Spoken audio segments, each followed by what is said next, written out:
प्रिय विद्यार्थियों, आज हम अपने पाठ्य पुस्तक से 16वां पाठ पानी की कहानी समझते हैं। मैं आगे बढ़ा ही था कि बेर की झाड़ी पर से मोती सी एक बूंद मेरे हाथ पर आ पड़ी। जब बेर की झाड़ी पर से मोती सी एक बूंद लेखक के हाथ पर आकर गिर जाती है तो लेखक के आश्चर्य का ठिकाना नहीं रहता। मेरे आश्चर्य का ठिकाना न रहा जब मैंने देखा कि ओस की बूंद मेरी कलाई पर से सरक कर हथेली पर आ गई। मेरी दृष्टि पड़ते ही वह ठहर गई। थोड़ी देर में मुझे सितार के तारों की सी झंकार सुनाई देने लगी। मैंने सोचा कि कोई बजा रहा होगा। चारों ओर देखा, कोई नहीं। फिर अनुभव हुआ कि यह स्वर मेरी हथेली से निकल रहा है। ध्यान से देखने पर मालूम हुआ कि बूंद के 2 कण हो गए हैं और वे दोनों हिल हिल कर यह स्वर उत्पन्न कर रहे हैं। पानी की कहानी में लेखक एक ओस की बूंद के विषय में बता रहा है कि किस प्रकार से वह बनी और उसका अस्तित्व क्या रहा, वो किस प्रकार से उसका जीवन व्यतीत हुआ। लेखक आगे बताता है कि ध्यान से देखने पर मालूम हुआ कि बूंद के 2 कण हो गए हैं और वे दोनों हिल हिल कर यह स्वर उत्पन्न कर रहे हैं, मानो बोल रहे हों। उसी सुरीली आवाज़ में मैंने सुना, लेखक ने क्या सुना कि मानो आवाज़ आ रही थी, सुनो सुनो। मैं चुप था। फिर आवाज़ आई, सुनो सुनो। अब मुझसे न रहा गया, मेरे मुख से निकल गया, कहो कहो। ओस की बूंद मानो प्रसन्नता से हिली और बोली, मैं ओस हूँ। जानता हूँ, मैंने कहा।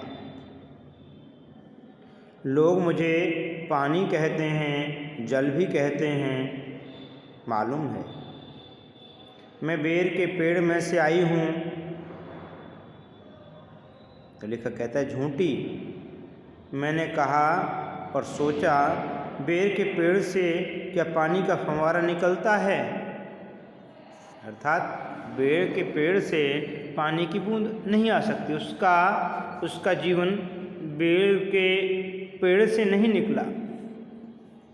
बूंद फिर हिली, मानो मेरे अविश्वास से उसे दुख हुआ हो। वो कहती है, सुनो, मैं इस पेड़ के पास की भूमि में बहुत दिनों से इधर उधर घूम रही थी। मैं कणों का हृदय टटोलती फिरती थी कि एकाएक पकड़ी गई। लेखक कहता है, कैसे? मैंने पूछा। वह जो पेड़ तुम देखते हो ना, वह ऊपर ही इतना बड़ा नहीं है, पृथ्वी में भी लगभग इतना ही बड़ा है। उसकी जड़ें, उसकी बड़ी जड़ें, छोटी जड़ें और जड़ों के रोए हैं। वे रोए बड़े निर्दयी होते हैं। मुझ जैसे असंख्य जल कणों को वे बलपूर्वक पृथ्वी से खींच लेते हैं। कुछ को तो पेड़ एकदम खा जाते हैं और अधिकांश का सब कुछ छीनकर उन्हें बाहर निकाल देते हैं। वो पानी की बूंद बता रही है कि वह कहाँ से आई, वो किस प्रकार से उसका आविर्भाव हुआ, वो कहाँ थी अब तक। तो बताती है कि मैं बहुत दिनों से इधर उधर भटक रही थी। पेड़ की जड़ों ने, उनके रोए ने न जाने कितने इस प्रकार की पानी की बूंदों को, जो एक बारीक कणों के रूप में थी, उन्हें सोख लिया। न जाने कितनों को वो जड़ें खा जाती हैं और कुछ को बाहर निकाल देती हैं। क्रोध और घृणा से उसका शरीर कांप उठा।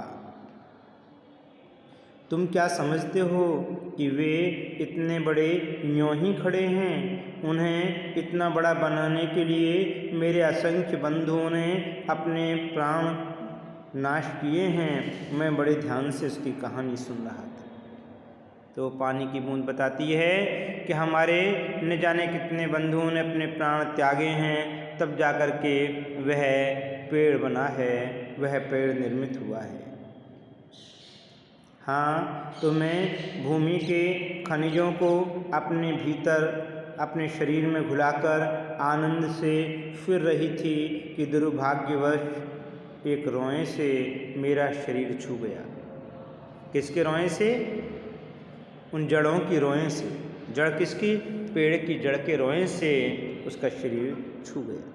मैं काफ़ी दूर भागने का प्रयत्न किया, परंतु वे पकड़कर छोड़ना नहीं जानते। मैं रोए में खींच ली गई। रोए मुझे सोख लेता है। फिर क्या हुआ? मैंने पूछा। मेरी उत्सुकता बढ़ चली थी। मैं एक कोठरी में बंद कर दी गई। थोड़ी देर बाद ऐसा जान पड़ा कि कोई मुझे पीछे से धक्का दे रहा है और कोई मानो हाथ पकड़कर आगे की ओर खींच रहा है। मेरा एक भाई भी वहां लाया गया। उसके लिए स्थान बनाने के कारण मुझे दबाया जा रहा था। आगे एक और बूंद मेरा हाथ पकड़कर ऊपर खींच रही थी। मैं उन दोनों के बीच पिस चली।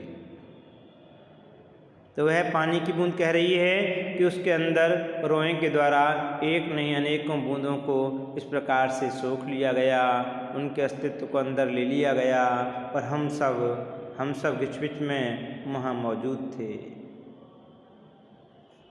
मैं लगभग 3 दिन तक यह सांसत, यह आफत भोगती रही। मैं पत्तों के नन्हे नन्हे छेदों से होकर जैसे तैसे जान बचाकर भागी। मैंने सोचा था कि पत्ते पर पहुँचते ही उड़ जाऊंगी, परंतु बाहर निकलने पर ज्ञात हुआ कि रात होने वाली थी और सूर्य जो हमें उड़ने की शक्ति देते हैं जा चुके हैं। सूर्य की ऊष्मा पाकर के ही वो पानी की बूंद वाष्प बन जाती है। लेकिन जब वो पानी की बूंद पत्तों के माध्यम से उभर कर बाहर आई, उस समय सूर्य देवता अस्त हो चुके थे। सूर्य जो हमें उड़ने की शक्ति देते हैं जा चुके हैं और वायुमंडल में इतने जल कण उड़ रहे हैं कि मेरे लिए वहाँ स्थान नहीं है। तो मैं अपने भाग्य पर भरोसा कर पत्तों पर ही सिकुड़ी पड़ी रही। अभी जब तुम्हें देखा तो जान में जान आई और रक्षा पाने के लिए तुम्हारे हाथ पर कूद पड़ी। इस दुख तथा भावपूर्ण कहानी का मुझ पर बड़ा प्रभाव पड़ा। मैंने कहा, जब तक तुम मेरे पास हो कोई पत्ता तुम्हें न छू सकेगा। भैया, तुम्हें इसके लिए धन्यवाद। वो पानी की बूंद लेखक को धन्यवाद देती है। किस लिए देती है? क्योंकि लेखक उसे आश्वस्त करता है कि जब तक तुम मेरे पास हो तुम्हें कोई और न छू सकेगा। जब तक तुम मेरे पास हो कोई पत्ता तुम्हें न छू सकेगा। भैया, तुम्हें इसके लिए धन्यवाद है। मैं जब तक सूर्य न निकले तभी तक रक्षा चाहती हूँ। उनका दर्शन करते ही मुझ में उड़ने की शक्ति आ जाएगी। मेरा जीवन विचित्र घटनाओं से परिपूर्ण है। मैं उसकी कहानी तुम्हें सुनाऊंगी तो तुम्हारा हाथ तनिक भी न दुखेगा। लेखक कहता है कि चलो वह कहानी तुम मुझे भी सुनाओ। अच्छा, सुनाओ। तो पानी की बूंद कहती है अपने विषय में कि बहुत दिन हुए मेरे पुरखे हाइड्रोजन अर्थात हाइड्रोजन और ऑक्सीजन अर्थात ऑक्सीजन नामक 2 गैसें सूर्यमंडल में लपटों के रूप में विद्यमान थी। सूर्यमंडल अपने निश्चित मार्ग पर चक्कर काट रहा था। वे दिन थे जब हमारे ब्रह्मांड में उथल पुथल हो रही थी, अनेक ग्रह और उपग्रह बन रहे थे। वो पानी की बूंद कहती है कि हम प्रारंभ की स्थिति में हाइड्रोजन और ऑक्सीजन के कण के रूप में विद्यमान थे वायुमंडल। ठहरो, क्या तुम्हारे पुरखे अब सूर्यमंडल में नहीं हैं? लेखक के ऐसा पूछने पर वह पानी की बूंद कहती है कि हैं। उनके वंशज अपनी भयावह लपटों से अब भी उनका मुख उज्जवल किए हुए हैं। हाँ, तो मेरे पुरखे बड़ी प्रसन्नता से सूर्य के धरातल पर नाचते रहते थे। एक दिन की बात है कि दूर एक प्रचंड प्रकाश पिंड दिखाई पड़ा। उस प्रचंड प्रकाश पिंड के दिखाई पड़ने से उसकी आंखें चौंधियाने लगी। किसकी? उस पानी की बूंद की। यह पिंड बड़ी तेजी से सूर्य की ओर बढ़ रहा था। ज्यों-ज्यों पास आता जाता था, उसका आकार बढ़ता जाता था। यह सूर्य से लाखों गुना बड़ा था। उसकी महान आकर्षण शक्ति से हमारा सूर्य कांप उठा। ऐसा ज्ञात हुआ कि उस ग्रह राज से टकराकर हमारा सूर्य चूर्ण हो जाएगा। तो वह इतना बड़ा आकार का था कि सूर्य से भी हजारों गुना बड़ा। वैसा न हुआ। वह सूर्य से सहस्रों मील दूर से ही घूम चला, परंतु उसकी भीषण आकर्षण शक्ति के कारण सूर्य का एक भाग टूटकर उसके पीछे चल पड़ा। सूर्य से टूटा हुआ भाग इतना भारी खिंचाव संभाल न सका और कई टुकड़ों में टूट गया। उन्हीं में से एक टुकड़ा हमारी पृथ्वी है। यह प्रारंभ में एक बड़ा आग का गोला थी। तो पानी की बूंद बताती है कि पृथ्वी, जिसे आज तुम पृथ्वी के रूप में देख रहे हो, यह प्रारंभिक स्थिति में एक आग का बड़ा गोला थी। यह सूर्य से छिटक करके अलग हुई है। ऐसा, परंतु उन लपटों से तुम पानी कैसे बने? लेखक के मन में प्रश्न उठता है कि यह जाने कि उन आग की लपटों से पानी के रूप में अस्तित्व कैसे आया उस बूंद का। तो बूंद कहती है पानी की कि मुझे ठीक पता नहीं। हाँ, यह सही है कि हमारा ग्रह ठंडा होता चला गया और मुझे याद है कि अरबों वर्ष पहले मैं हाइड्रोजन और ऑक्सीजन के रासायनिक क्रिया के कारण उत्पन्न हुई हूँ। उन्होंने आपस में मिलकर अपना प्रत्यक्ष अस्तित्व गंवा दिया है और मुझे उत्पन्न किया है। मैं उन दिनों भाप के रूप में पृथ्वी के चारों ओर घूमती फिरती थी। उसके बाद न जाने क्या हुआ, जब मुझे होश आया तो मैंने अपने को ठोस बर्फ के रूप में पाया। तो पानी की बूंद कह रही है कि जब मैं होश में आई तो मैंने अपने आप को एक ठोस बर्फ के रूप में पाया। हाइड्रोजन और ऑक्सीजन की रासायनिक क्रिया के परिणाम स्वरूप मेरा अस्तित्व आया और जब मैं होश में आई तो मैं एक बर्फ के टुकड़े के रूप में थी, ठोस बर्फ के रूप में थी। मेरा शरीर पहले भाप रूप में था और अब अत्यंत छोटा हो गया था। वह पहले से कोई 17वां भाग रह गया था। जब ठोस बर्फ बनी तो सिकुड़ती है, सिकुड़ने से वो और छोटे सूक्ष्म रूप में आ गई। तो कहती है कि मैं जब वाष्प रूप में थी उस समय के आकार के अनुपात में मेरा अब 17वां भाग रह गया था जब मैं ठोस रूप में आई। मैंने देखा मेरे चारों ओर मेरे असंख्य साथी बर्फ बने पड़े थे। जहाँ तक दृष्टि जाती थी बर्फ के अतिरिक्त कुछ दिखाई न पड़ता था। जिस समय हमारे ऊपर सूर्य की किरणें पड़ती थी तो सौंदर्य बिखर पड़ता था। हमारे कितने साथी ऐसे भी थे जो बड़ी उत्सुकता से आंधी में ऊंचा उड़ने, उछलने, कूदने के लिए कमर कसे तैयार बैठे थे। तो पानी की बूंद बताती है कि जब हम ठोस रूप में थे तो सूर्य से पड़ने वाली किरणों के माध्यम से हम चमकते थे, हमारे अंदर चमक पैदा हो जाती है। बड़े आनंद का समय रहा होगा वहाँ। पानी की बूंद कहती है बड़े आनंद का। कितने दिनों तक? वो कहती है कई लाख वर्षों तक। लेखक की और पानी की बूंद की आपस में वार्तालाप हो रही है। लेखक कह रहा है कई लाख।